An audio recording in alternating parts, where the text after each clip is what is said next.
అంటే నువ్వెంత అనుకునుడు, నువ్వే షేర్ అంటే నేను సవ్వా షేర్ అనుకునుడు కాదు. దమ్ముంటే నువ్వు రాజీనామా చేయి, నేను రాజీనామా చేస్తా.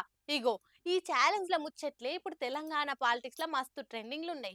హరీష్ సారు గదే జోష్లా ఇగో గిట్ల రాజీనామా కాగితం పట్టుకొని బయలుదేరిందిగా. తెలంగాణలో ఇప్పుడు షరతుల టైం నడుస్తుంది కదా. మన రేవంత్ రెడ్డి సార్ మాట్లాడుకుంటే ఆగస్టు 15 లోపు రుణమాఫీ చేస్తాము, ఒకవేళ మేము రుణమాఫీ చేస్తే హరీష్ రాజీనామా లెటర్ తోటి సిద్ధంగా ఉండు అని సవాల్ ఇచ్చినాడు. ఆ సవాల్ను స్వీకరించిండు Harish Rao sir. Gun park కాడ రాజీనామా కాగితాన్ని పెట్టి స్పీకర్ సార్ కు పంపిండు. రేవంత్ సార్ చెప్పినట్టు ఆగస్టు 15 లోపు 2 లక్షల రుణమాఫీ చేయకుంటే నా రాజీనామాను ఆమోదించురు అని చెప్పుకొచ్చిండు. ముందు బేషరతుగా మీరు క్షమాపణ చెప్పాలి. ఎందుకంటే డిసెంబర్ 9న తొలి సంతకం 6 గ్యారంటీల మీద పెడతామని, రుణమాఫీ మీద పెడతామని మాట తప్పినందుకు ముందు క్షమాపణ చెప్పండి. ఇకనైనా ఆగస్టు 15 అమలు చేస్తే మాకు సంతోషం. నా ఒక్కడికి ఎమ్మెల్యే పదవి కంటే ఈ రాష్ట్రంలో లక్షలాది మంది ప్రజలకు 4000 ఆసరా పెన్షను, 4000 నిరుద్యోగ భృతో, 2500 రూపాయలు మహిళలకు, 2 లక్షల రుణమాఫీ జరిగితే నేను సంతోషపడతాను.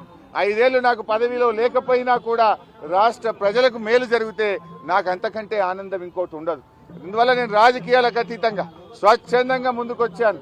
నేను స్పీకర్ ఫార్మెట్లో కూడా నా లెటర్ ఇవ్వడానికి నేను సిద్ధంగా ఉన్నా. ఇవాళ నీ డిమాండ్లను ఇవాళ ఇక్కడ ఉండే జర్నలిస్టుల చేతిలోనే నా రాజీనామా పత్రాన్ని పెట్టి వెళ్తా ఉన్నా. స్పీకర్ ఫార్మెట్లో రాజీనామా ఆమోదించుకొని పదవికి దూరంగా ఉండడానికి నేను సిద్ధం. కానీ నువ్వు మరి ప్రజలకు ఇచ్చిన మాట నిలబెట్టుకోవాలని కోరుతా ఉన్నా. 6 గ్యారంటీలు 100 రోజుల్లో అమలు చేస్తామని బాండ్ పేపర్ల మీద రాశారు. చట్టబద్ధత తెస్తామని చెప్పారు. మొదటి రోజే సంతకం పెడతామన్నారు. ఇది సోనియా గాంధీ తల్లిగా ఇచ్చే మాట అని చెప్పి రాష్ట్ర ప్రజలకు మీరు హామీ ఇచ్చారు. ఆ హామీలు అమలు చేయాలని మరొక్కసారి నేను కోరుతా ఉన్నా.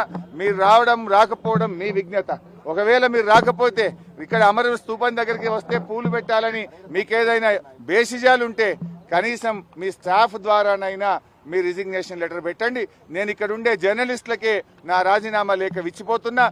ఇగో నేను రాజీనామా చేసిన, నువ్వు కూడా చేయనికే సిద్ధముండు అని సీఎం సార్ కు సవాల్ ఇచ్చిండు. అయితే హరీష్ రావు సార్ సవాల్ను రేవంత్ సార్ కూడా స్వీకరించిండు. ఖచ్చితంగా చెప్పినట్టుగానే 2 లక్షల రుణమాఫీ చేసి తీర్థమానికి వచ్చిండు. అయితే హరీష్ సార్ రాసిన రాజీనామా కాగితం కరెక్ట్ ఫార్మాట్ లేదు, రాజీనామా కాగితం అట్లుంటది, ఇవేవో సీసపద్యం రాసుకొచ్చిండు. ఎవ్వలేమన్నా మేమైతే 15 ఆగస్టు వరకు ఖచ్చితంగా రుణమాఫీ చేసి తీర్థమని చెప్పుకొచ్చిండు.